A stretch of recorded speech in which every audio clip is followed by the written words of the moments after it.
All right, Sergeant at Arms, if we could please secure the doors.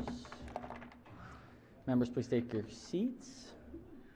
All right, I think we can just jump back in. No need to read any journals to remember where we were.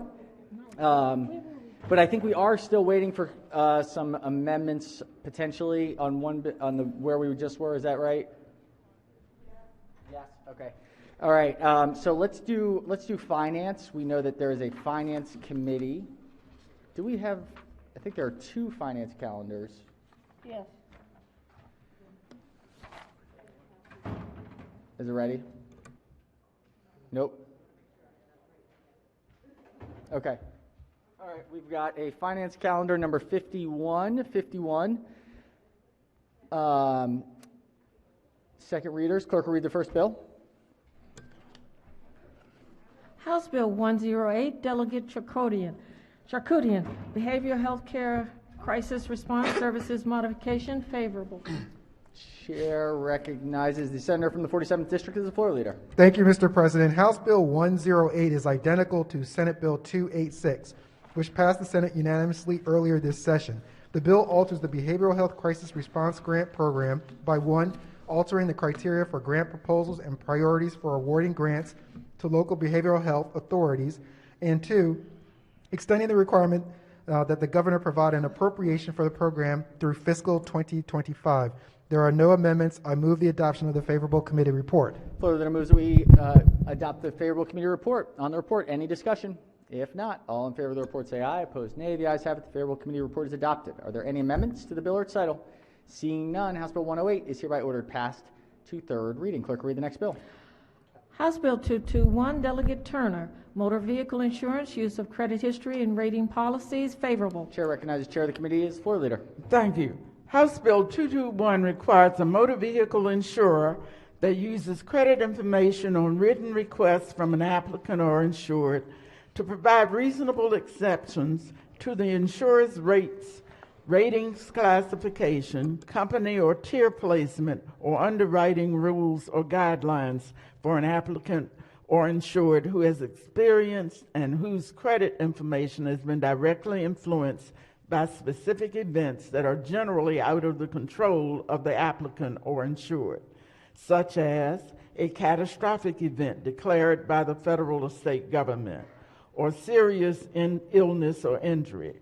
An insurer must notify applicants and insureds that reasonable exceptions are available and or include information about how the applicant or insured may inquire further regarding the exceptions. An insurer may require an applicant or insured to provide certain documentation of an event that is the basis for the exception request.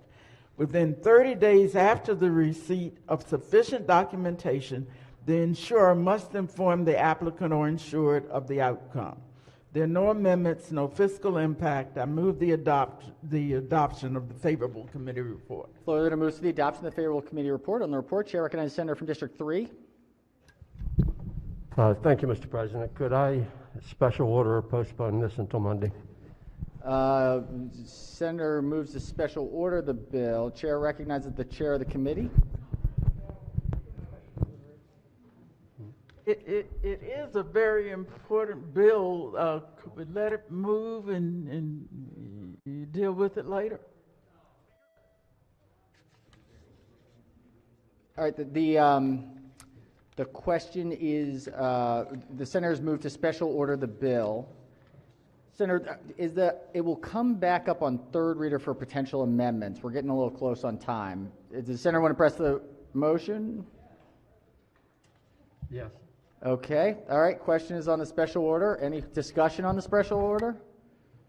All right. All in favor of the special order, say aye. Aye. Opposed, nay. The motion fails. Chair recognizes the senator from District 3 on the bill. Thank you, Mr. President. I'd like to speak to the bill. Senator may proceed. I've brought a bill in for 4 or 5 straight years, which has never gotten a vote, to not be allowed to use credit history for insurance purposes for your car. The insurance I've never gotten a vote on that bill. I've read this one carefully, and frankly, it looks like the insurance company wrote it. It's got a long list of what the person wanting the insurance has to do to even get considered for a special rate. Well, first off, the insurance company could do that now if they wanted to do it, and they haven't. I would like to point out that the Baltimore-Towson area has the highest racial disparity in auto insurance in the nation. Insurance rates in the zip codes there are 94% higher than in white areas. It is mostly on African Americans, and most of this credit history rating that's used for insurance hits minority areas and low income areas. And I think it's totally unfair. I could go into a long personal story, which I won't, but I'll make it short. When I was a child, my mother was hit and almost died in a car wreck. Rates went up. It just totally took advantage of a bad situation for her. Now, under this bill, she could, if she knew about it, ask for an adjustment in her insurance rates. And she'd have to do it within 60 days, and then the insurance company would make a decision whether to do it or not. And whatever they decided would be it. We collect about $86 million a year from uninsured people in Maryland. And a lot of people in low-income areas drive without insurance. And if they get stopped, they're subject to a 1 year in jail and a $1,000 fine. If they get stopped a second time, they're subject to a $1,000 fine and 2 years in jail. Again, it's just a way to come down hard on the poor and minorities. This basically hits hardest in Baltimore City and Baltimore County and Prince George's County zip codes, though it does hit in other areas also. Job training in Baltimore, all the advocates for my bill are against this bill. They think it's a real disadvantage, and so do I. And so with that, I'll just ask that you vote against the bill. All right. On the report, Chair recognizes the chair of the committee.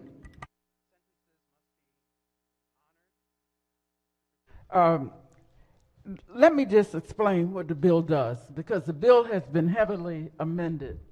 I agree with your assessment of what historically has been a terrible problem. And this bill is not nirvana. It doesn't take you to heaven, but it's a lot better than what we have under the status quo. So as the bill has been amended, with respect to an individual whose insurance company for your auto insurance does consider bad credit as one of the factors that could cause you to need to pay a higher premium. And that's what the bill is addressing. There are now 8 categories of situations that under this bill as amended, the person, the insured, could contact the company in writing and ask to have some levity regarding. One would be a catastrophic event declared by the federal or state government. 2, serious illness or injury, or serious illness or injury of an immediate family member. 3, death of a spouse, child, or parent. 4, divorce or involuntary interruption of legally owed alimony or support payments. 5, identity theft. 6, temporary loss of employment for a period of 3 months or more if it results from involuntary termination. Also, military deployment overseas or other events as determined by the insurer.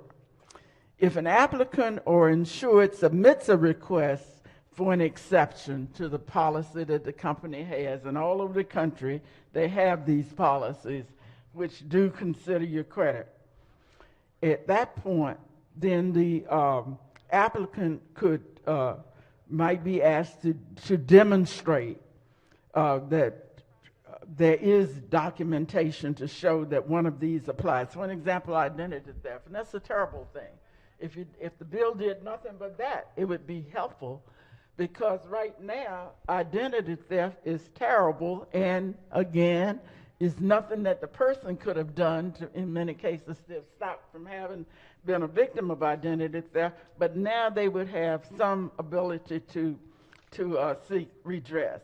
And also, the bill, as amended, requires that the insurers notify their insureds of the ability that they would have if any of these situations apply to seek redress and a reconsideration. The insured would have 60 days to get in the information that applies in their case, and then within 30 days after the insurer's receipt of sufficient documentation of any one of these 8 events that we have in the bill, the insurer shall inform the applicant or insured of the outcome of the request for a reasonable exception in writing and in the same medium in which the request was made. So it isn't perfect, but if you consider with all those kinds of exceptions problems that people have, the 8 that I've listed, right now there is nothing. Something is certainly better than nothing, and all over this country there is nothing. And now the insurers would have to be notified by their company if they have a policy, and they all do, to consider your credit rating when they set your rates. Then you would be able, when any of these 8 apply to you, to require for that exception to be made in your case. So that's really what the bill does. All right. On the favorable report, are there any senators who have not yet spoken who wish to speak? If not, Chair recognizes Senator from District 3 on the report. Thank you, Mr. President. I'll be very quick. First off, how many of you think that the average person that's out there working at minimum wage or whatever even would read this stuff if it's given to them and would know what to do? Very few. Secondly, even if they meet one of those exceptions, they got to do a written report, give it to the company, and after it's all done, the company still has a decision as whether to give them a better rate or not. A lot of states just simply say you can't use your credit score to establish your insurance rates. The fact that somebody has a low credit score, most companies make you pay these things in advance. So the company has no risk of being paid. It's just getting more money out of people that can't afford to pay it. And my bill in the past simply said you can't charge them extra because their credit score is low. It's not based on their driving, it's based on their credit score. Thank you. Thank you, Senator. All right, on the report, any further discussion? If not, all in favor of the report say aye. Opposed, nay. The ayes have it. The favorable committee report is adopted. Are there any amendments to the bill or its title? Seeing none, House Bill 221 is hereby ordered past the 3rd reading. Clerk will read the next bill. House Bill 584, Delegate R. Watson, Public Utilities, Net Energy Metering, favorable. Chair recognizes Vice Chair of the committee as Thank you, closed. Mr. President. House Bill 584 is identical to Senate Bill 508, which this body passed unanimously earlier this session. The bill prohibits the Public Service Commission from prohibiting the construction or operation of multiple net metering solar energy generating facilities located on separate contiguous lots owned by a local government solely because the capacity of the combined systems exceeds the 2 megawatt generating capacity limit subject to specified limitations. There are no amendments, no fiscal impact. Mr. President, I'd move the adoption of favorable committee report. Floor leader moves to the adoption of the favorable committee report. On the report, any discussion? If not, all in favor of the report say aye. Opposed, nay. The ayes have it. The favorable committee report is adopted. Are there any amendments to the bill or its title? Seeing none, House Bill 584 is hereby ordered passed for 3rd reading. Clerk will read the next bill. House Bill 652, Delegate Chi, Health Facilities, Residential Service Agencies, Guidance and Reporting, favorable. Chair recognizes Chair of the committee as the floor leader. Thank you. House Bill 654 is identical to Senate Bill 384, which has already passed. The bill requires the Office of the Attorney General, along with the Maryland Departments of Health and Labor, to produce a guidance document concerning the application of state employee protection laws to the employment of personal care aides by residential service agencies. The bill also requires residential service agency certification that it has read the document to be completed on a form that includes a checkbox and requires the Departments of Health and Labor to submit reports. There are no amendments. I move the adoption of the favorable committee report. Floor leader moves for the adoption of the favorable committee report. On the report, any discussion? If not, all in favor of the report say aye. Opposed, nay. The ayes have it. The favorable committee report is adopted. Are there any amendments to the bill or its title? Seeing none, House Bill 652 is hereby ordered passed for third reading. Clerk will read the next bill. House Bill 685, Delegate Valderrama, Labor and Employment Secure Maryland Wage Act, favorable. Chair recognizes the senator from District 40 as the floor leader. Thank you, Mr. President. Senate Bill 685 is similar to Senate Bill 1.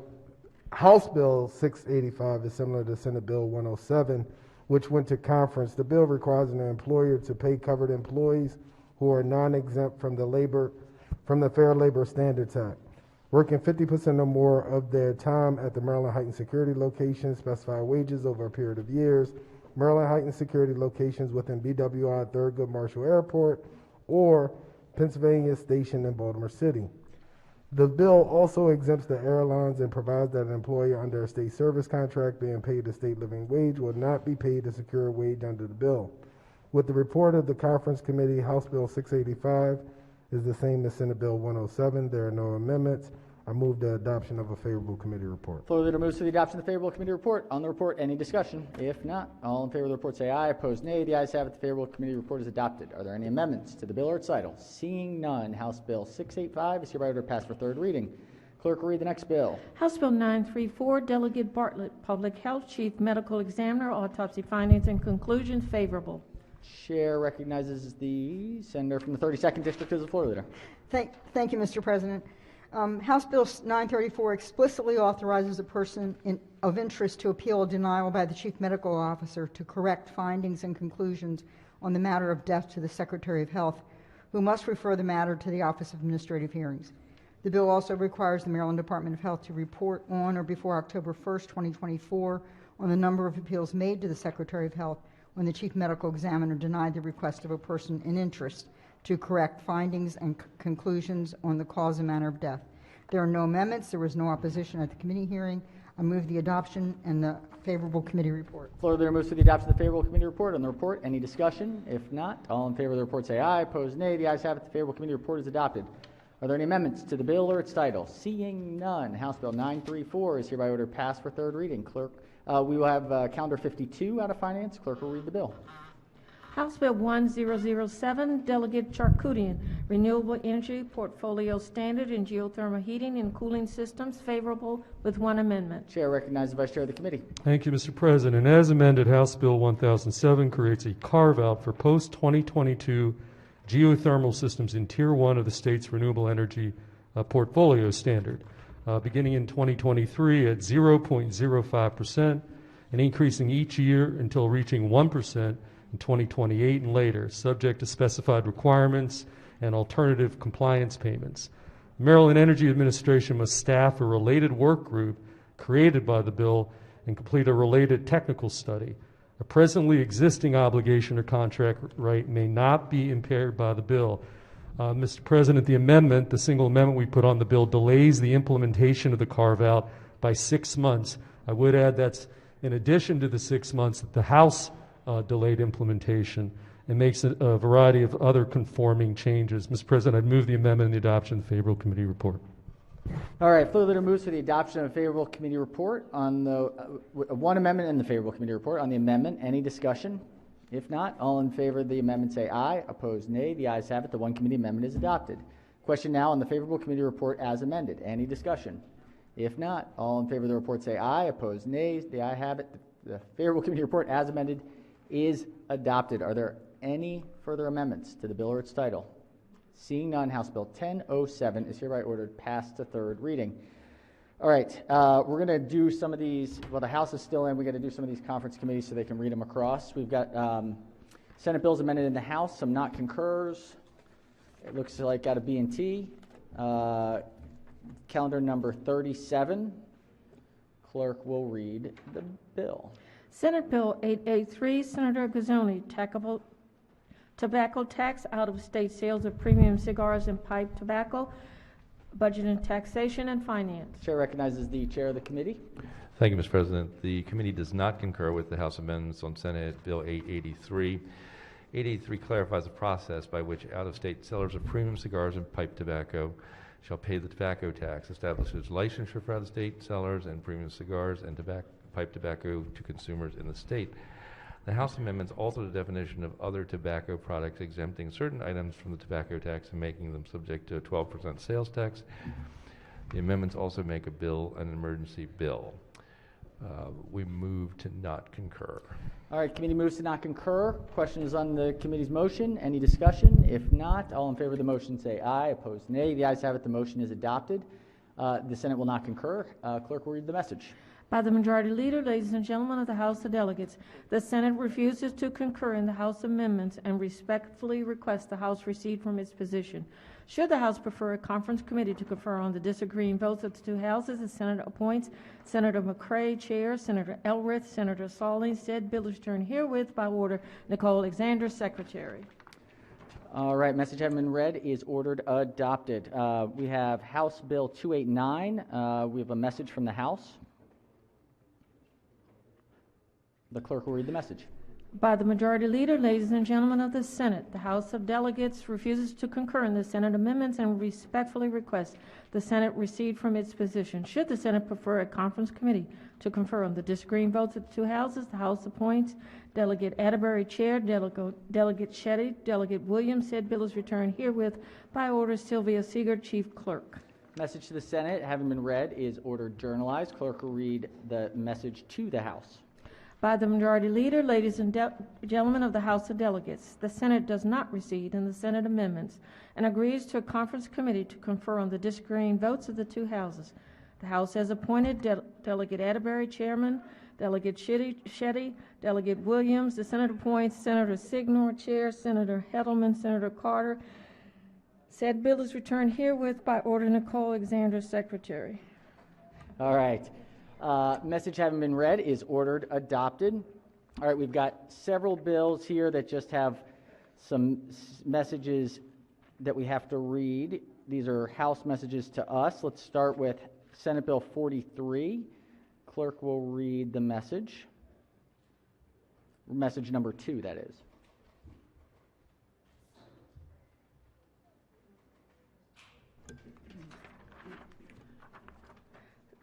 Senate Bill 43, Senator Elrith's Criminal Law Enforcement Officers' Prohibition on Sexual Activity. By the Majority Leader, ladies and gentlemen of the Senate, the House of Delegates does not recede in the House amendments to the Senate bill and agrees to a conference committee to confer on the disagreeing votes of the two houses. The House has appointed Senator HETTLEMAN, the Senate has appointed Senator HETTLEMAN, Chairman, Senator Bailey, Senator Jackson. The House appoints Delegate Williams, Chair, Delegate Moon, Delegate Griffith. Said bill is returned herewith by order Sylvia Seeger, Chief Clerk. All right, message to the Senate having been read is ordered journalized. The next bill is a message to the Senate for Senate Bill 105. The clerk will read the second message. Senate Bill 105, Senator SYDNOR, Peace Orders, Workplace Violence. By the Majority Leader, ladies and gentlemen of the Senate, the House of Delegates does not confer in the House amendments to the Senate bill and agrees to a conference committee to confer on the disagreeing votes of the two houses. The Senate has appointed Senator SYDNOR, Chairman, Senator HETTLEMAN, Senator Carter. The House appoints Delegate Atterbury, Chair, Delegate Shetty, Delegate Williams. Said bill is returned herewith by order Sylvia Seeger, Chief Clerk. Message from the House having been read is ordered journalized. We've got another message from the House on 250, Senate Bill 250. Clerk will read the message. Senate Bill 250, Senator Lee, Criminal Law, Sexual Crimes, Fourth-Degree Sexual Offense, and Spousal Defense. By the Majority Leader, ladies and gentlemen of the Senate, the House of Delegates does not recede in the House amendments to the Senate bill and agrees to a conference committee to confer on the disagreeing votes of the two houses. The Senate has appointed Senator Lee, Chairman, Senator Carter, Senator Huff. The House appoints Delegate Crutchfield, Chair, Delegate Shetty, Delegate Arcan. Said bill is returned herewith by order Sylvia Seeger, Chief Clerk. All right, message having been read is ordered journalized. We have just one more conference committee, it looks like. We have a lot of conference committees. This is Senate Bill 509, the message to the Senate. The clerk will read the message.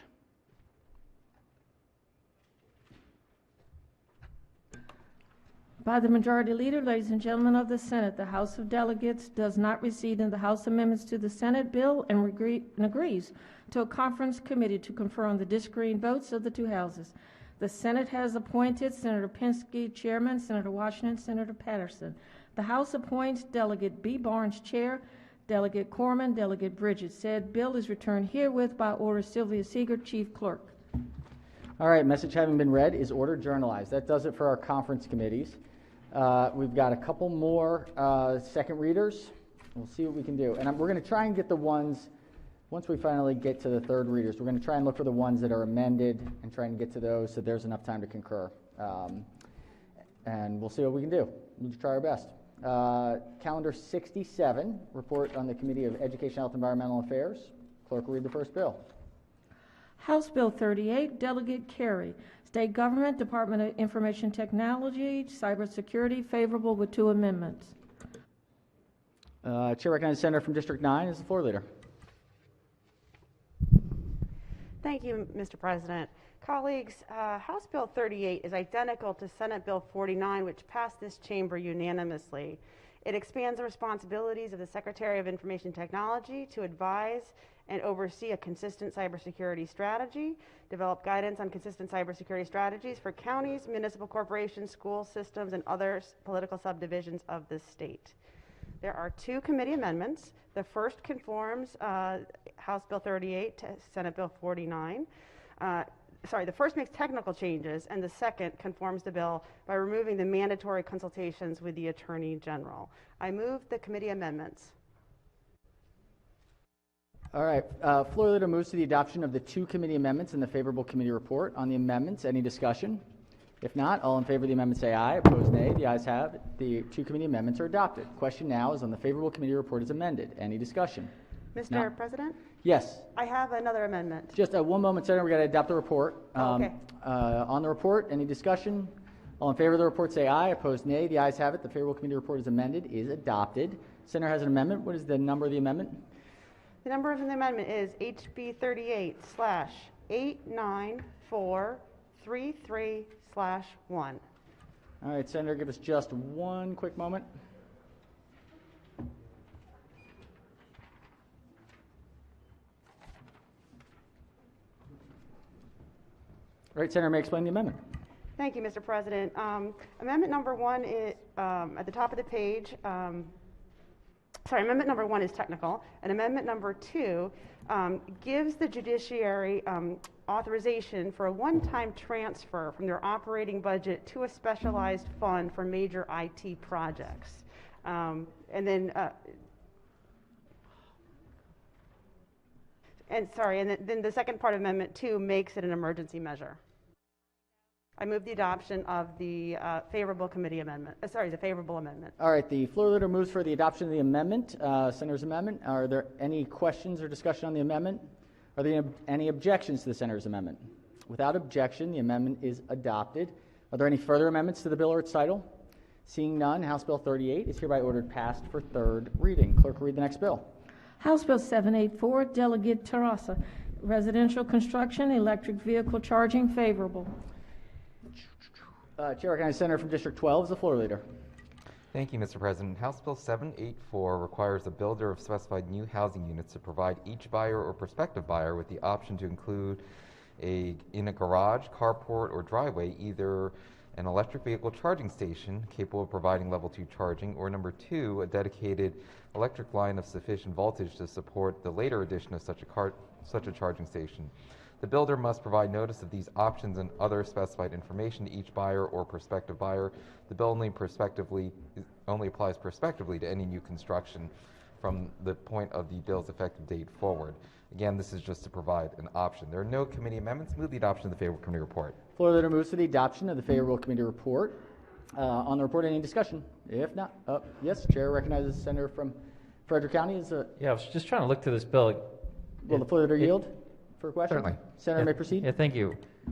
It provides people to give an option. Just explain to me, I mean, obviously a developer who's building a residential construction, you always have the option to ask for things. So what does this bill actually do?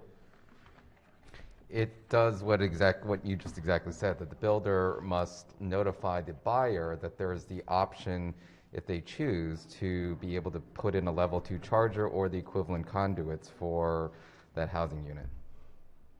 So does the developer have to do one of these chargers if they don't want to? No, they just have to provide notification of an option to do so if they're going to offer it. Oh. Okay, thank you. Okay. On Mr. President. the report, Chair recognizes Senator from District 5. Wonder if we could special order this till Monday. Let's check with the floor leader. The Senator's moved to special order till Monday. Floor leader. Sure. All right. Without objection, are there any objections to the delegates or to the Senator's motion in special order? Without objection, so ordered.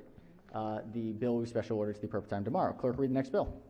House Bill 1152, Howard County Delegation, Howard County, alcoholic beverages, Class B beer, wine, and liquor license, off-premises consumption, Howard County, 421. Favorable with 2 amendments. Chair recognizes Senator from Anne Arundel as the floor leader. Thank you. This is a local Howard County alcohol bill.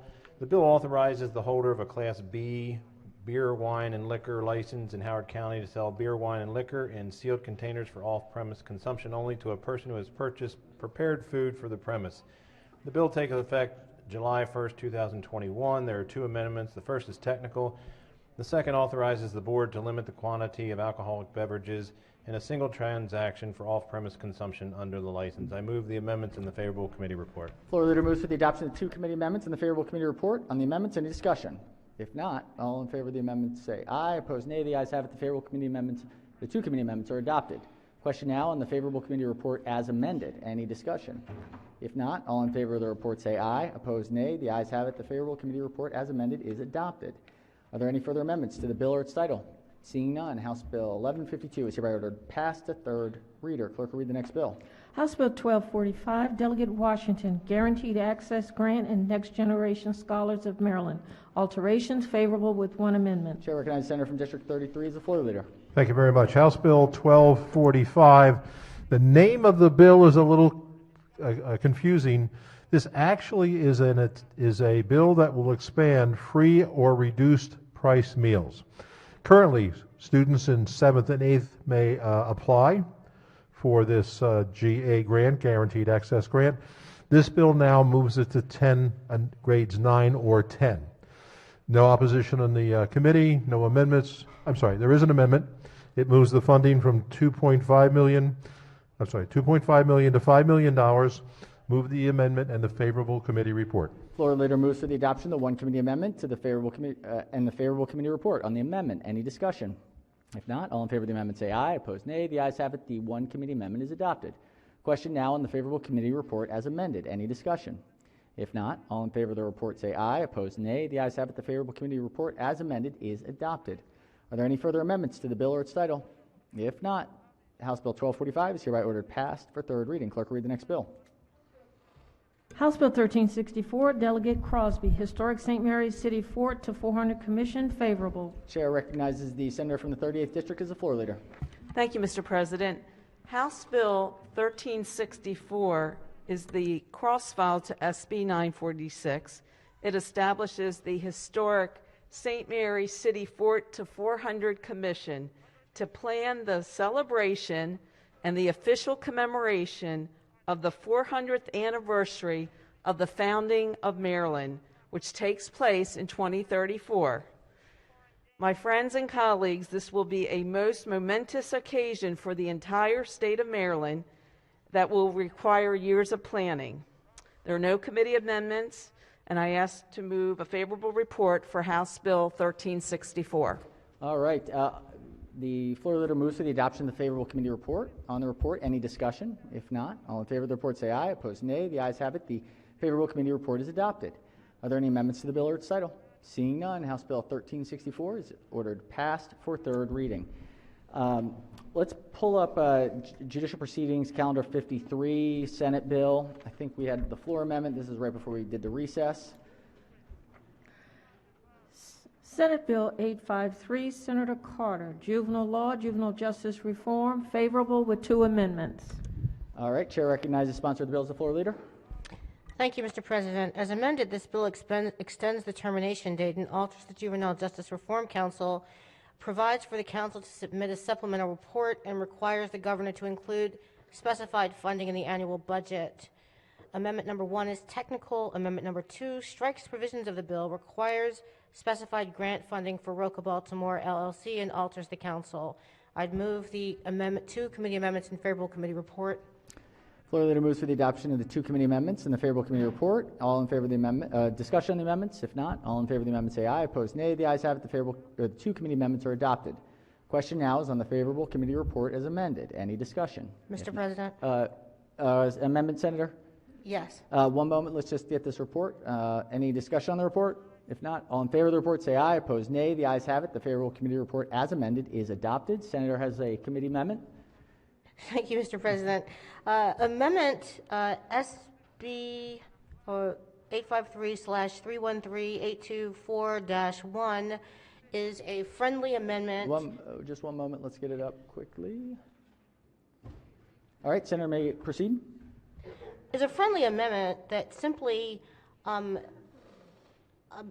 first part of it is it strikes beginning with prohibiting in line 5 of the bill down through services, and then the second part of it does something similar, but the purpose of it is to restore the current chair, which is the Secretary of the Department of Juvenile Services, as chairman to the continuing council. So I would move this as a friendly amendment as well. All right, on the amendment, the senators moved the amendment. Any discussion? If not, are any objections to the senator's amendment?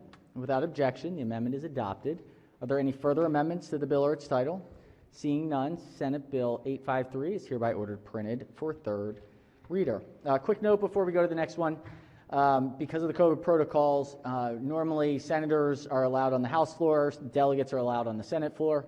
This year, that is not being permitted. So if there are meetings in the next 72 hours, 48 hours that have to happen in each chamber's respective lounge, that can occur. So just not on the Senate floor. So delegates will not be permitted on the floor. And likewise across the street. All right, let's go to Judicial Proceedings, second reader, Calendar 51. Clerk, read the first bill.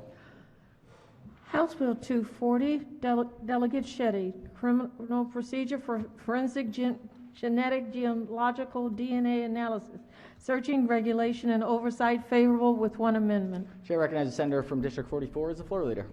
Thank you, Mr. President. As amended, this bill establishes requirements and procedures for forensic genetic genealogical DNA analysis and related searches of publicly accessible databases using genetic profiles. The bill also includes provisions regarding regulation and oversight of testing connected to this analysis and direct-to-consumer genetic genealogy services.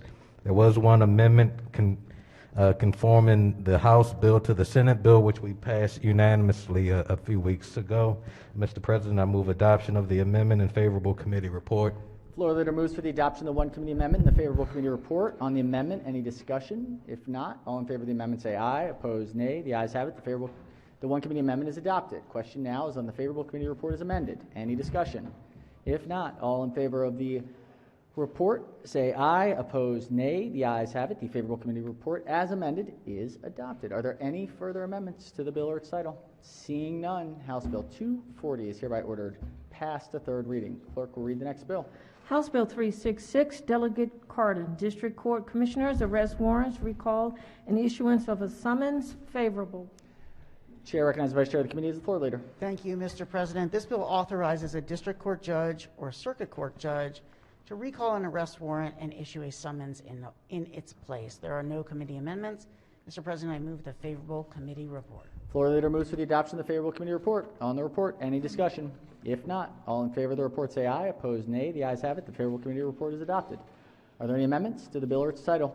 Seeing none, House Bill 366 is hereby ordered passed to third reading. Clerk will read the next bill. House Bill 399, Delegate Krim, real property, required notices for contracts of sale, zones of dewatering influence, favorable. Chair recognizes Senator from Frederick County as the floor leader. Thank you very much, Sir President. This bill requires a contract for sale for property located within Baltimore, Carroll, Frederick, or Washington counties to include notice regarding the advisability of contacting the Maryland Department of Environment to determine if this property is within a, quote, zone of dewatering influence. Those would be sinkholes. And that specified remedies are available for property impacted by dewatering. This bill also establishes contractual rights for purchasers that do not receive the required notice. MDE must develop and publish on its website a searchable map of zones of dewatering influence, i.e. sinkholes, as identified by MDE under existing statutory provisions. There's no amendment. I'd move the favorable adoption of the committee report. All right, floor leader moves for the adoption of the favorable committee report. On the report, any discussion? If not, all in favor of the report say aye. Opposed, nay. The ayes have it. The favorable committee report is adopted. Are there any amendments to the bill or its title? Seeing none, House Bill 399 is ordered passed for third reading. Clerk will read the next bill. House Bill 719, Delegate Moon, commercial tenants, personal liability clauses, enforceability, favorable with 2 amendments. This is an emergency bill. Chair recognizes the senator from District 11 as the floor leader. Thank you very much, Mr. President. House Bill 719 is an emergency bill, and as amended, it establishes that a personal liability clause included in a commercial lease shall be unenforceable during the period of the COVID state of emergency. And it expires 180 days after the rescission or the expiration of the governor's proclamation under the following conditions. The governor's declaration issued on March 5th, 2020, related and other issues related to the COVID-19 outbreak. Under that, the tenant was required, if the tenant was required to either cease serving food or beverages for on-premises consumption or close to the public because of its status as a non-essential business, and the default causing the individual to become wholly or partially personally liable occurred between March 23rd, 2020 and September 30th, 2020, then it specifies that the period of the declared state of emergency may not be used for the purposes of calculating the time limitation on filing an action under a personal liability clause. There are 2 committee amendments. Basically, what this bill does is it allows somebody who has put a personal liability clause in a commercial lease to protect some of their personal effects during a specific time of emergency. There are 2 committee amendments. The first one's technical, and the second one strikes the House amendments other than the sunset provision. The bill sunsets 180 days after the expiration of the governor's proclamation, and it provides that the period of the declared state of emergency and catastrophic health emergency may not be used for the purposes of calculating the time limitation on filing a claim for a personal liability clause. I move the adoption of the amendments and the favorable committee report. Floor leader moves for the adoption of the 2 committee amendments and the favorable committee report. On the amendments, any discussion? If not, all in favor of the amendment say aye. Opposed, nay. The ayes have it. The 2 committee amendments are adopted. Question now is on the favorable committee report as amended. Any discussion? If not, all in favor of the report say aye. Opposed, nay. The ayes have it. The favorable committee report as amended is adopted. Are there any further amendments to the bill or its title? Seeing none, House Bill 719 is hereby ordered passed for third reading. All right, let's do a quorum call before third reading calendar. Mr. President, has everyone recorded their presence? If so, the clerk will take the call. With 46 members in the chamber and a quorum being present, the Senate of Maryland remains in session. We're going to start with calendar 67, but before we do that, we are going to recognize the majority leader. Thank you, Mr. President. I'd like to move that we suspend the rules and do 2 readings in one day. All right, Senators, majority leaders move that we suspend Rule 24 to do 2 readings in one day. This is on Senate Bill 154. That on calendar 67, third reading calendar 67. All right. Any objections to the senator's motion? All in favor of the motion say aye. Opposed, nay. The ayes have it. Rule 24 having now been suspended for calendar 67, the clerk will read the first bill. Senate Bill 154, Senator HETTLEMAN, landlord and tenant residential tenants, access to counsel. Senate Bill 154 is on third reading for final passage. Any discussion? If not, the clerk will call the roll. Mr. President, Has everyone recorded their vote? Anyone wish to change their vote, explain their vote? If not, the clerk will take the call. With 31 votes in the affirmative, Senate Bill 154, having received a constitutional majority, is declared passed. All right, we've got calendar 42. 42 has some amended bills on here. Clerk will read the first bill. House Bill 414, Delegate D.M. Davis, Southern Maryland Rapid Transit Project funding. All right, House Bill 414 is on third reading for final passage. Any discussion? If not, clerk will call the roll. Mr. President, Has everyone recorded their vote? Anyone wish to change their vote, explain their vote? If not, the clerk will take the call. With 46 votes in the affirmative, House Bill 414, having received a constitutional majority, is declared passed. Clerk will read the next bill. House Bill 532, Allegheny County Delegation Gaming Video Terminal, Lottery Terminals, Payout Percentages, and Distribution of Proceeds. House Bill 532 is on third reader for final passage. Any discussion? If not, the clerk will call the roll. Mr. President, Has everyone recorded their vote? Anyone wish to change their vote, explain their vote? If not, the clerk will take the call. With 46 votes in the affirmative, House Bill 532, having received a constitutional majority, is declared passed. Clerk will read the next bill.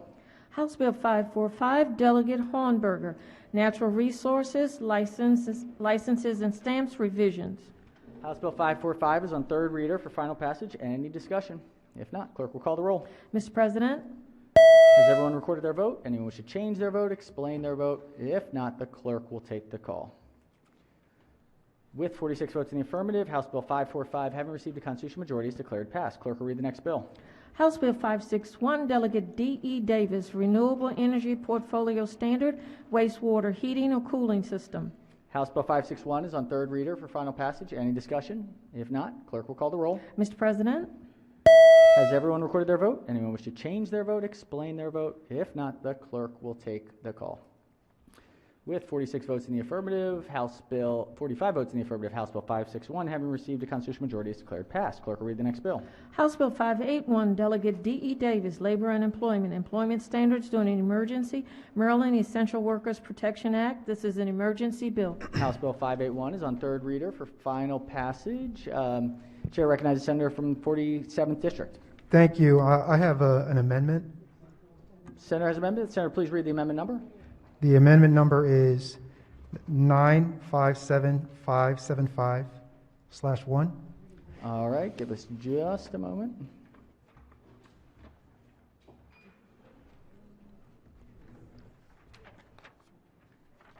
All right, Senator, may I explain the amendment? Thank you, Mr. President. This is simply a technical amendment just to clarify that in consultation with the Attorney General, the proper language such that the federal funds would flow through the state budget or the amended budget. Thank you. All right, technical amendment. Any discussion on the amendment, on the senator's amendment? Any objections to the senator's amendment? Without objection, the amendment is adopted. House Bill 581 is on third reader for final passage. Any discussion? Chair recognizes the senator from the 36th District. Thank you, Mr. President. I have an amendment as well, please. All right, Senator, if we could get the amendment number. 851-453-020. All right, one moment.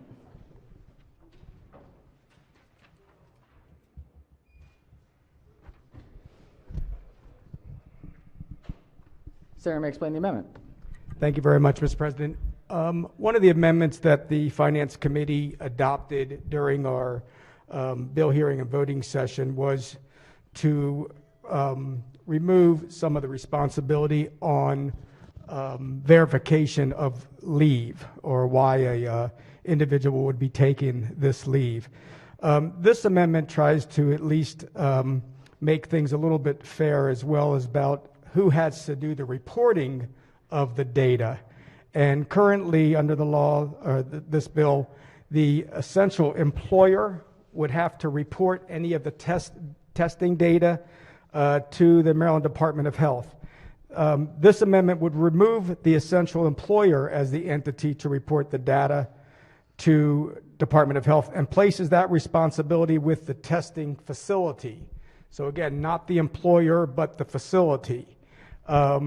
This would be very similar to what we're currently doing right here in the Senate and the House, where, Mr. President, I don't think that you gather all this data up and report it to anybody, but in fact, CAIN Diagnostics performs the testing for us over at the tent over there. They do the analysis and they report the data to the Maryland Department of Health. This would just kind of put essential employers in line with this same method of testing and reporting. So, Mr. President, I'd ask that we see this as a favorable amendment. All right, let's check with the floor leader. How do we feel? Chair recognizes the floor leader on the bill. Thank you, Mr. President. Members of the body, I would ask that you resist this amendment. The testing facility would have no way to know who an essential worker was as they presented themselves. It put an undue burden actually on the essential worker to try to figure out a way. There's really no mechanism. It's best suited in the fashion that it is with the employer. So I ask the body to resist this amendment. Thank you. All right, on the amendment, are there any senators who have not yet spoken on the amendment that wish to speak? Mr. President. Chair recognizes the senator from District 5. Yeah, Mr. President.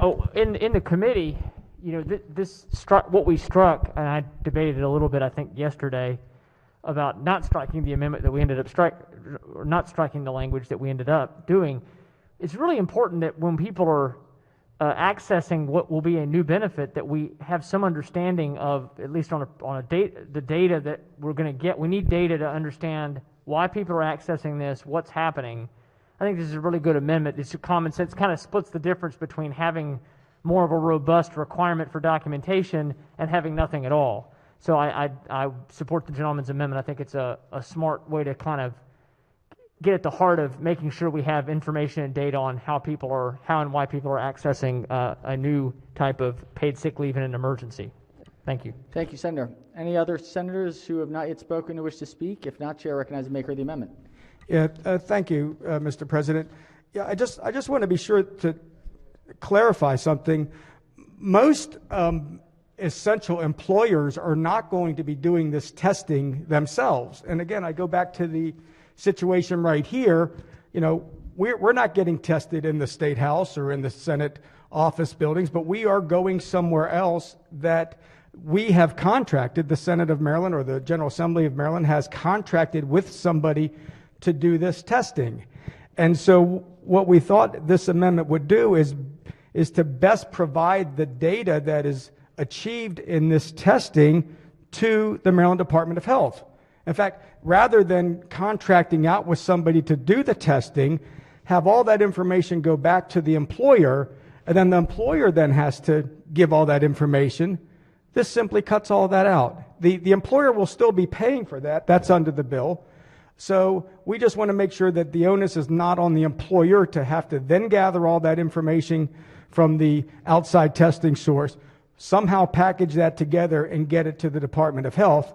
Let's just cut that part out and require that when the employer contracts for testing, that they are also contracting to get this important information to the Department of Health. And Mr. President, that's why I think we should push this amendment and be consistent with what we're seeing happening in the real world as far as testing and results. Thank you.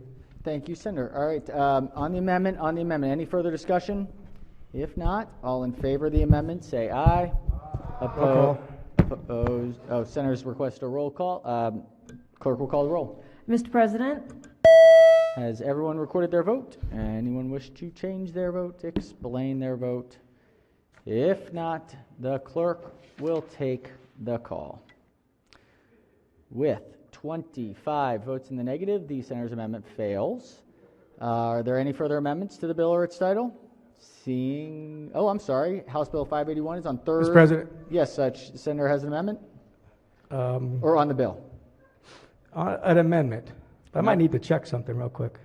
All right. If you don't mind, just give me one moment. Let's see. Are there any other senators that wish to speak on the bill? A lot of information right here. Chair, Senator, can we come back to the... all right, Chair recognizes the senator from District 34 on the bill. Yeah, just a question for the floor leader, if I could. Just trying to understand one thing on this. For the floor leader, will the floor leader yield? Senator may proceed. So, do we have HIPAA problems with this? I mean, I understand the employer is going to get results of these tests? I mean, what if, does the employee have to fill out a form? How's that all going to work? I apologize. I literally cannot hear what you're saying. Sure. This bill requires that an employer take test results for employees and then communicate those to the Department of Health, from what the senator just said. Is that correct?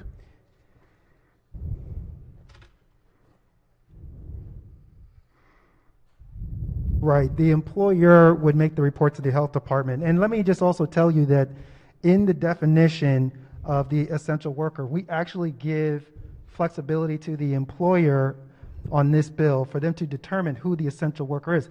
They are the only ones who will actually be able to know who those people are, who are within their employ. So they are the ones who will have that information and then have the ability to report it to the Department of Health.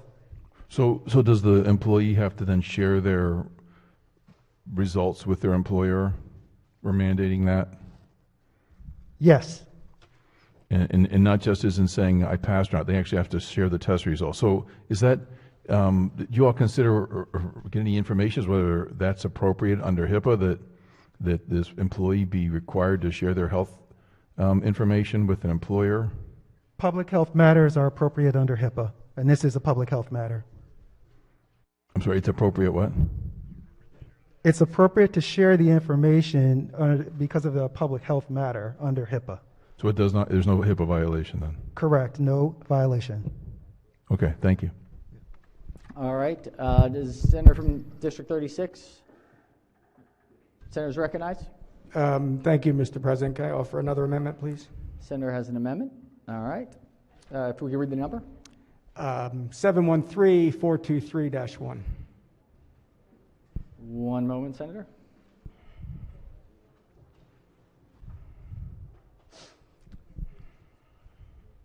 All right.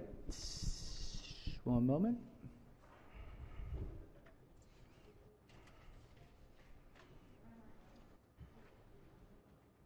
Four, two, three.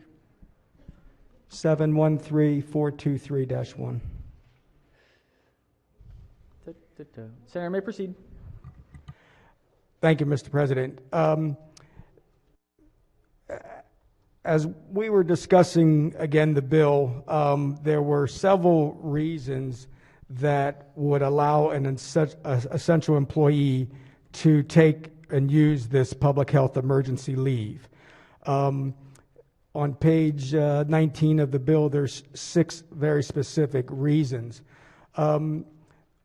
Most of those reasons are very specific to the actual employee, okay?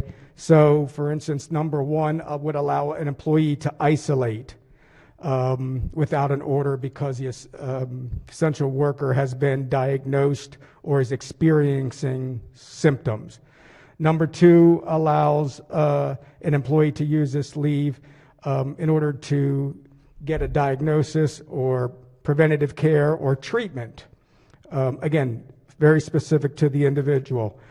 Number 3 then allows an employee to take leave to care for a family member that is isolating. So we're allowed it to expand a little bit more outside the actual individual, but into the family members. Number 4 then allows leave if it's thought that the presence of this individual could jeopardize the health of other individuals. And again, this is one of the main reasons why we passed paid sick and safe leave. We didn't want individuals that were sick coming into work. Number 5 expanded it even further, again, to specific care of family members for that same reason, if it were to jeopardize the health of others. Number 6 took it to a whole different position. Again, it says, and it makes it sound like it's to care for a family or a child or other family member, but then it says when care provided is not available, or more specifically, if a family member's school or place of care has been closed by a federal, state, or local public official. So we've gotten outside the realm of actual health an illness or symptoms or anything of that. And now we've said if the government closes down a school system, that an essential employee can now take up to 14 days of paid leave in order to accommodate that individual family member. And this amendment simply eliminates that part of this bill. And I think it's very important that we recognize that in many situations, you could have a essential employer that is in a, let's say, a county and could possibly employ most of its employees from that county. That's not very uncommon, especially out in the rural areas where a business is out there, most of its employees are local people of that county. If that school system were to be shut down, all of those employees could come back and say, well, wait a minute, school shut down, I need to find a place for my child to go or to take care of. And all of a sudden, that business ends up shutting down as a result, too. And Mr. President, when I brought up this, at least this issue, not necessarily this amendment in committee, what we had heard last year during this pandemic was the president had issued an executive order based on the Defense Act and mandated that certain businesses had to continue operating for, one, the defense of the country, but also in the case that we saw out on the Eastern Shore because of the food supply chain. And we had to make sure that, in many cases, the poultry industry could stay alive and stay busy and feed families all across the country. This specific clause, number 6, potentially harms that and potentially allows a chicken processing type facility to have to close down if a certain, probably large percentage of its employees take off, because this bill would allow them to take off if a school system shuts down. So, Mr. President, just with respect to that, I know this bill is very broad. It looks at future potentially emergency health pandemics and things of that nature. But this is one area that I think we should make sure we are recognizing what the unintended consequences could be, and make sure that an entire business, entire factory, entire facility couldn't get shut down just because the school system gets shut down. So with that, Mr. President, I ask that we move favorable on this amendment. All right, Senator moves the amendment. Chair recognizes the floor leader. Thank you, Mr. President. Body, I'm going to ask for you to resist this amendment. And I think that this is the most compassionate provision within the different areas that you can use to use this leave. And the reason that I say that is what we've learned, particularly given this last year, is that we also have to protect the public health of our children. And that's what this does. This says that, if the schools are closed and we've got these kids at home, that we are prioritizing our families, we are prioritizing our children, and that is a good reason for folks to be able to access this leave. And so I'd ask the body to resist this amendment. Thank you. All right. On the amendment, Chair recognizes Senator from District 38. Thank you. I'm rising in support of the amendment, and I have heard from some of our employers on the shore, as the sponsor of the amendment outlined. I think it's reasonable. It's only going to that one section of the bill, and the concern is that it would impact jobs in those families and shut down. It could have the unintended consequence of really impacting these businesses, those jobs. So for those reasons, I ask for you to support this amendment. All right, on the amendment, any further discussion? If not, all in favor of the amendment say aye. Roll call. Request a roll call. Clerk will call the roll. Mr. President? Has everyone recorded their vote? Anyone wish to change their vote, explain their vote? If not, the clerk will take the call. With 29 votes in the negative, the Senator's amendment fails. House Bill 581 is on third reading for final passage. Any further discussion? If not, the clerk will call the roll. Mr. President? Has everyone recorded their vote? Anyone wish to change their vote, explain their vote? If Mr. President, yes, just- and explain just it. to Senator has explain- 2 minutes to explain his vote. Thank you very much. Yeah, I would actually, a lot of good work's been done on this bill. I'm voting no simply because we struck out any requirement to have any sort of documentation or proof to take this leave. And I think, as we pointed out with the amendments the gentleman had from the Eastern Shore, if nothing else, we want to be able to gather data on who's taking the leave or why they're taking the leave and what the reasons are. But it seems kind of ridiculous to me that we wouldn't require at least some sort of, even after the fact, some sort of explanation why someone would be accessing up to 14 days of paid leave. I'm not against somebody working particularly like a medical field in the middle of an emergency from having some extra leave. But again, my vote is no because we need to have some balance and some level of documentation. Another point I'll make, and I forgot to make it when I was talking about the amendment, the federal government, this is all going to be funded by federal dollars in the bill. If there are federal dollars available in a situation like this, the federal government typically will require you to document when you are spending money as a business.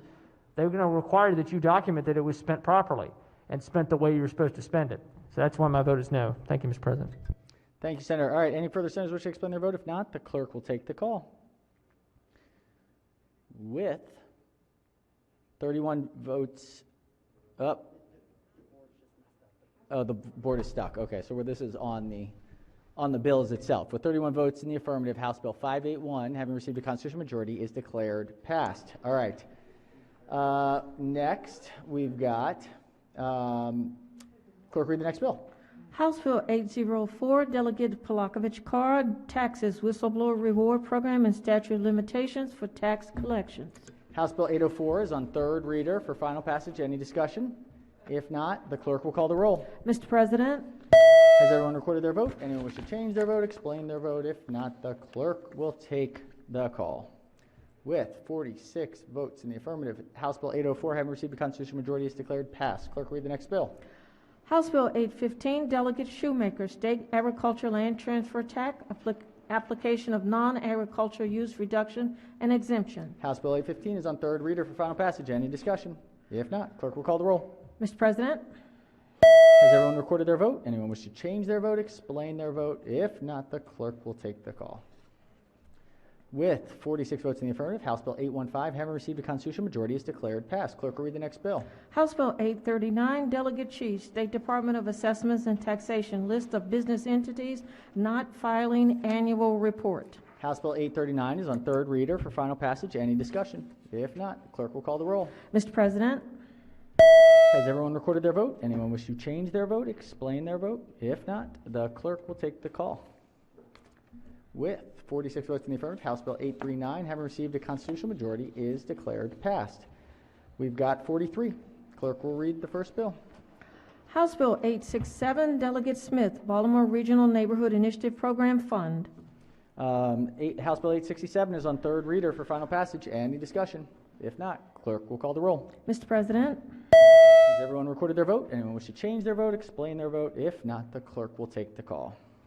With 46 votes in the affirmative, House Bill 867, having received a constitutional majority, is declared passed. Clerk will read the next bill. House Bill 964, Delegate Parrott, Vehicle Laws, Driving in Right-Hand Lanes, Interstate Highways, and Rural Areas. House Bill 964 is on third reader for final passage. Any discussion? If not, clerk will call the roll. Mr. President. Oh, I'm sorry. Strike the call. Chair on third reader, Chair recognizes the senator from District 32. Thank you, Mr. President. I noticed there's a $236,000 fiscal note in this for signage that the state highways would put up. Unless that was amended out, I have some concerns about the fiscal note. Let's check with the floor leader of the bill. Senator from District 34.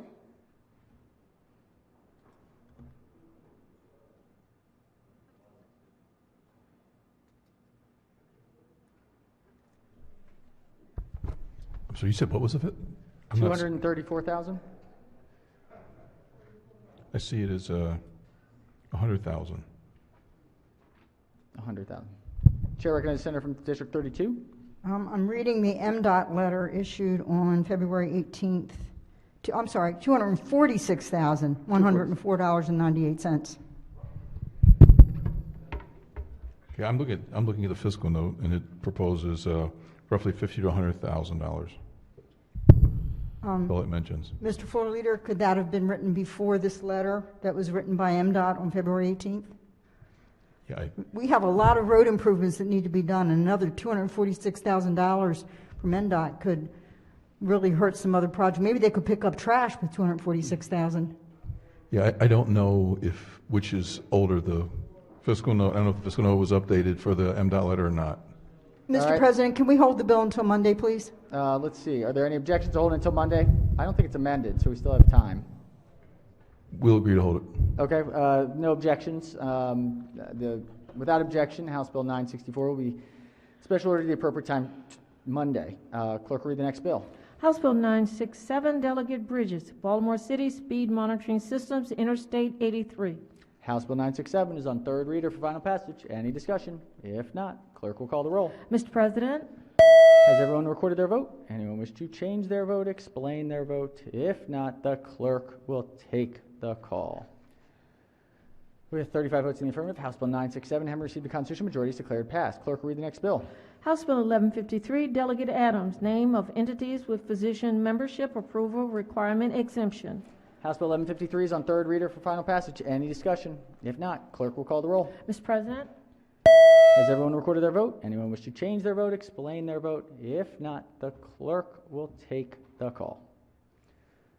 With 45 votes in the affirmative, House Bill 1153, having received a constitutional majority, is declared passed. Clerk will read the next bill. House Bill 1155, Howard County Delegation, Howard County Alcoholic Beverages, Delivery Off-Site, 0121. House Bill 1155 is on third reader for final passage. Any discussion? If not, clerk will call the roll. Mr. President, Has everyone recorded their vote? Anyone wish to change their vote, explain their vote? If not, the clerk will take the call. With 46 votes in the affirmative, House Bill 1155, having received a constitutional majority, is declared passed. Clerk will read the next bill. House Bill 1239, Delegate Learman, Department of Housing and Community Development, Appraisal Gap from Historic Red Line Financial Assistance Program Establishment. House Bill 1239 is on third reader for final passage. Any discussion? If not, clerk will call the roll. Mr. President, Has everyone recorded their vote? Anyone wish to change their vote, explain their vote? If not, the clerk will take the call. With 46 votes in the affirmative, House Bill 1239, having received a constitutional majority, is declared passed. Clerk will read the next bill. House Bill 1311, Delegate Maggioni, Property Tax Exemption, Disabled Active Duty Service Members, Disabled Veterans, and Surviving Spouses Refund. House Bill 1311 is on third reader for final passage. Any discussion? If not, the clerk will call the roll. Mr. President, Has everyone recorded their vote? Anyone wish to change their vote, explain their vote? If not, the clerk will take the call. With 46 votes in the affirmative, House Bill 1311, having received a constitutional majority, is declared passed. Clerk will read the next bill. House Bill 1322, Delegate Washington, Primary and Secondary Education, School Personnel Prohibition on Retaliation for Not Returning to In-Person Instruction and Work. This is an emergency bill. House Bill 1322 is on third reading for final passage. This is an emergency bill. Any discussion? If not, the clerk will. Oh, yes, Chair recognizes the minority whip on the bill. Just two quick questions for the floor leader. Will the floor leader yield? Appears so. Senator may proceed.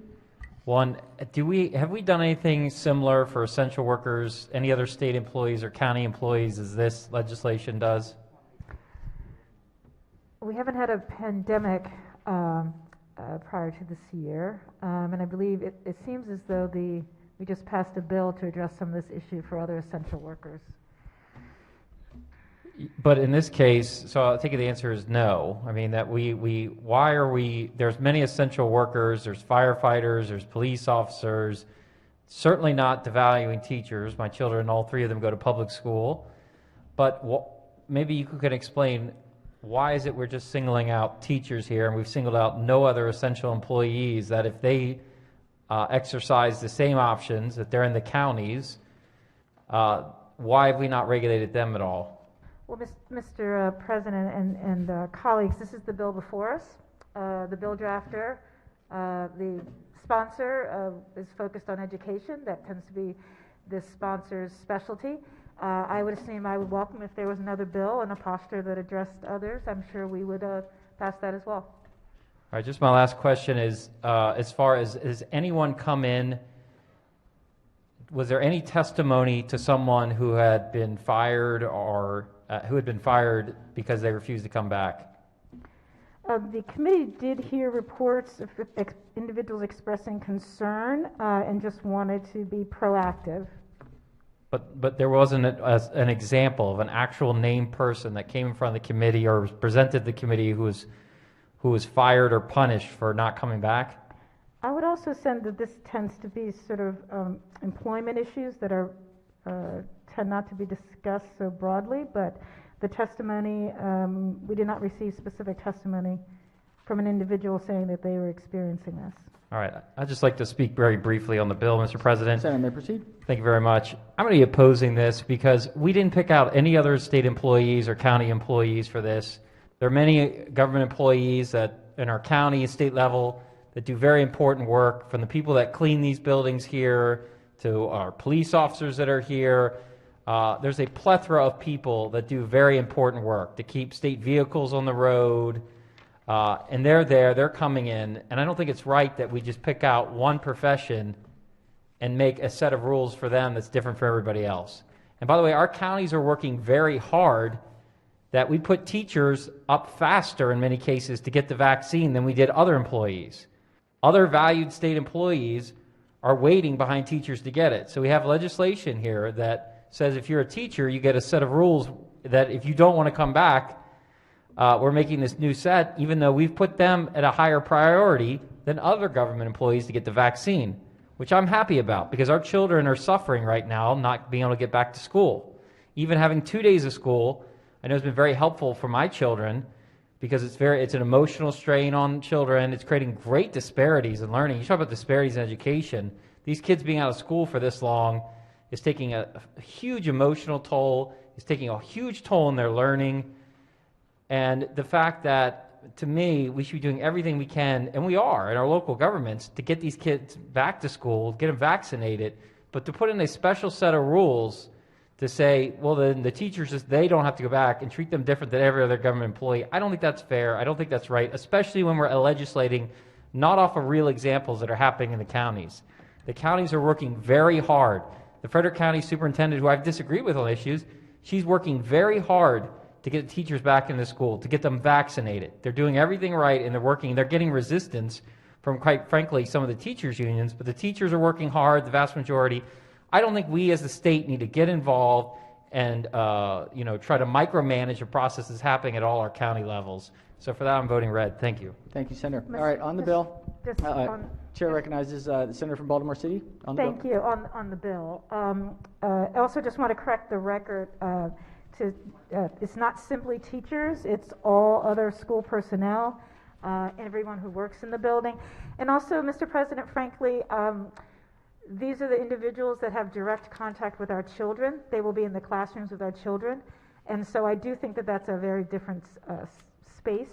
That's a different situation. I do believe that it requires a specific connection and protection for the public health, not only of our educators and educated professionals, but for the children who will be in those classrooms. And that's why I'm voting green on this bill. Thank you, Senator. All right, on the bill, third reading, final passage. Clerk will call the roll. Mr. President? Has everyone recorded their vote? Anyone wish to change their vote, explain their vote? Chair recognizes the Senator from District 21. Has 2 minutes. Thank you. Just very briefly, I'm very strongly for this bill, primarily because I've heard from individual teachers and school employees who are afraid of exactly what this is designed to protect against. They may not have testified by the committee, but folks have talked to me about this. As we've talked about, this is a time of great stress. There are great different impacts on different communities. It may be in some counties there's less concern about this than other counties. I get that.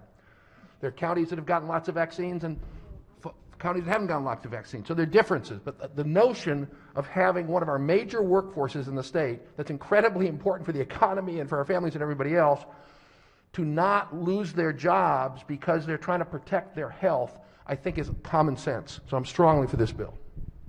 Thank you, Senator. All right, Chair recognizes the Senator from District 34. Has 2 minutes to explain his vote.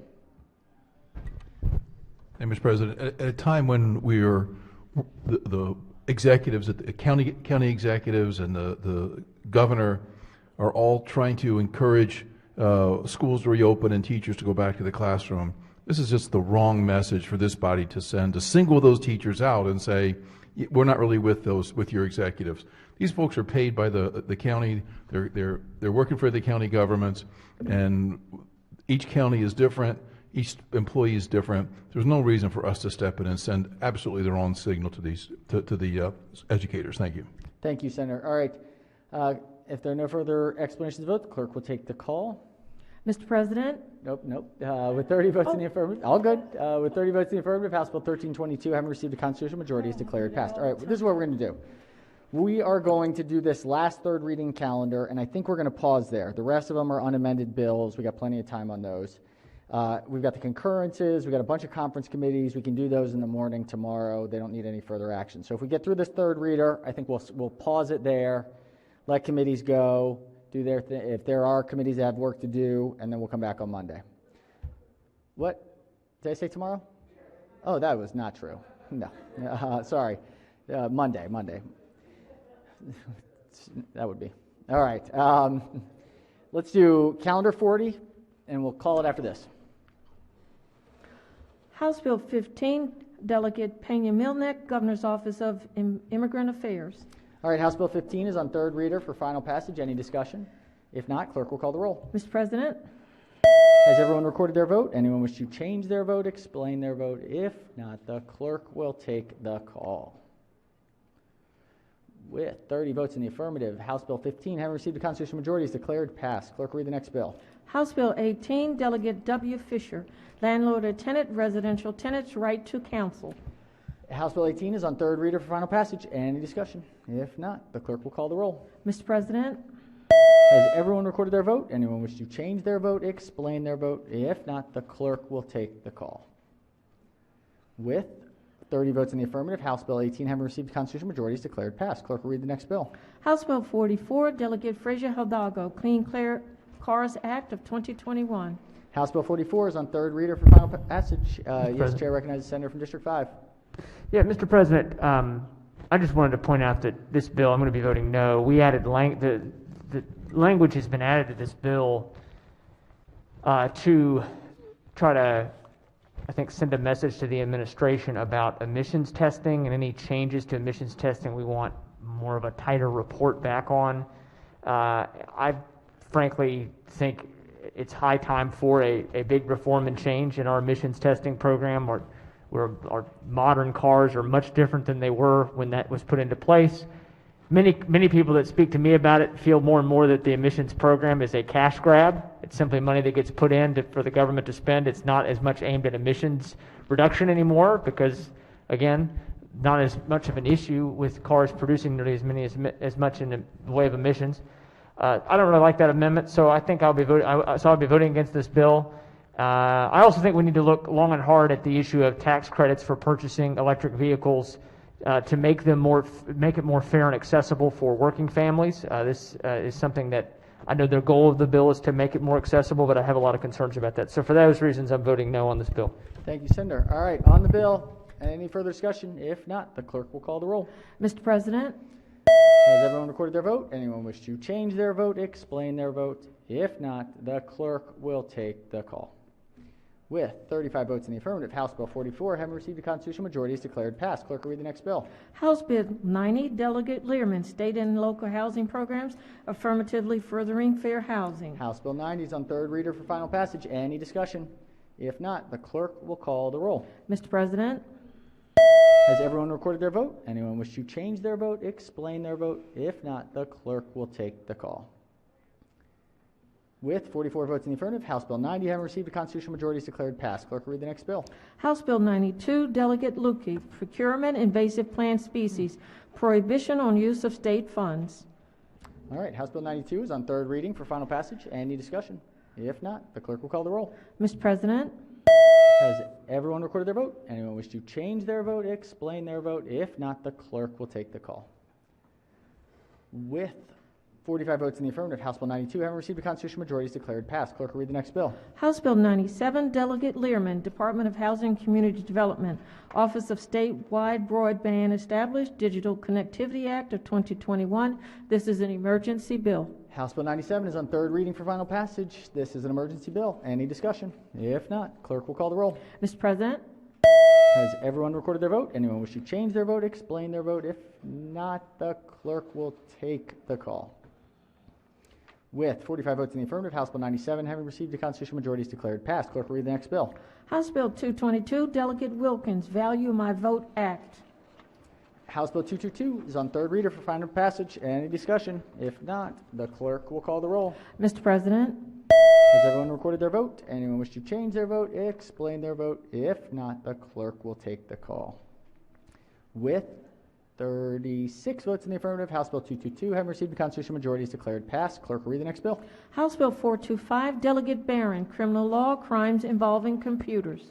House Bill 425 is on third reader for final passage. Any discussion? If not, the clerk will call the roll. Mr. President, Has everyone recorded their vote? Anyone wish to change their vote? Explain their vote. If not, the clerk will take the call.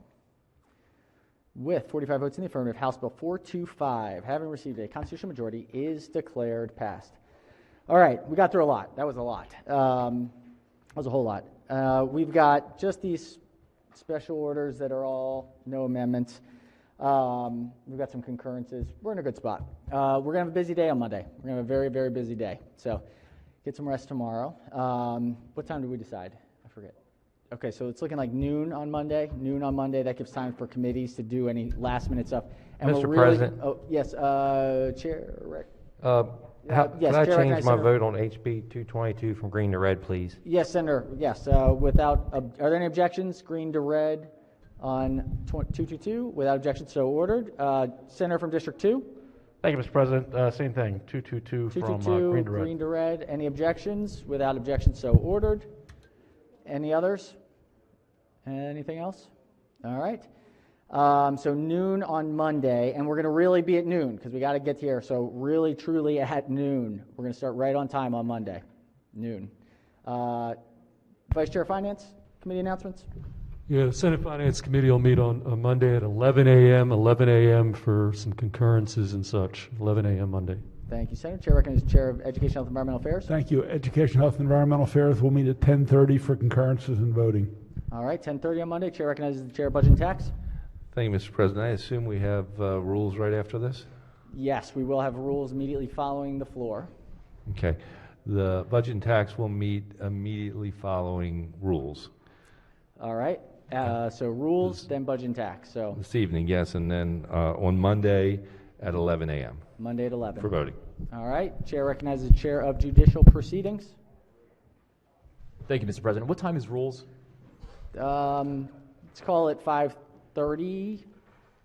Okay, so judicial proceedings will meet at 5:45 back at the committee room for a voting session, and then on Monday we will meet back at 10 o'clock. Okay.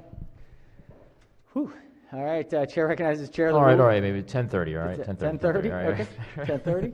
Thank you, Mr. President. All right. Chair recognizes the Chair of the Rules Committee. Thank you, Mr. President. If I could ask the Rules Committee to meet for about, could I ask you all to meet at 5:40, please? 5:30. Can we do 5:30, Senator? I'm sorry? Does 5:30 work? Can we do 5:30? That way the other... 5:40? Oh, 30? Going once, go Mr. President? Is it 5? We've got to get to our computers if we're going to do it virtually. Right. Okay. Yes, sorry? right. 5:40? Yeah, at 5:40, and we're going to do this very quickly. Okay. The Rules It'll be Committee quick. Meet 5:40, please. 5:40 rules. It'll be very quick. All right. Any other announcements? Yes, Chair recognizes Senator from District 30. Thank you, Mr. President. Colleagues, Annapolis lost a local hero just the other day. Alan Pastrana passed away. He was a football legend here locally. He also played professionally. His career was ended early by a few head injuries. He then retired and became an associate professor at Anne Arundel Community College and dedicated the rest of his life to educating young people about the potential head injuries involved in sports and did a tremendous job for our community. Mr. President, I just want to ask if we could adjourn in Mr. Pastrana's honor today. Most certainly. Thank you, Senator, for bringing him to our attention, his passing to our attention. All right. Any other announcements for the good of the order before we... Yes, Chair recognizes Senator from District 6. Thank you, Mr. President. Special order, if I could. Just personal privilege. Senator may proceed. Yes, as everybody knows, we're here for 90 days. And for the 90 days, there are certain holidays that we here also. But we are not here after that. We are with our families. with our friends. And I just want to tell everybody this, that on Memorial Day, may you remember our veterans. On Independence Day, may you remember your freedom. On Labor Day, may you have a day of rest. On Halloween, may you be treated and not tricked. On Thanksgiving Day, may you have many to eat with friends and family. On Hanukkah, on Christmas, and also on Kwanzaa, may those days be blessed days with you and your family and friends, and may our new year be a day of a new and renewed year. May you all be blessed. Thank you, Mr. President. All right. Thank you, Senator. Thank you for that observation. Sincerely appreciate it. That heartfelt welcome.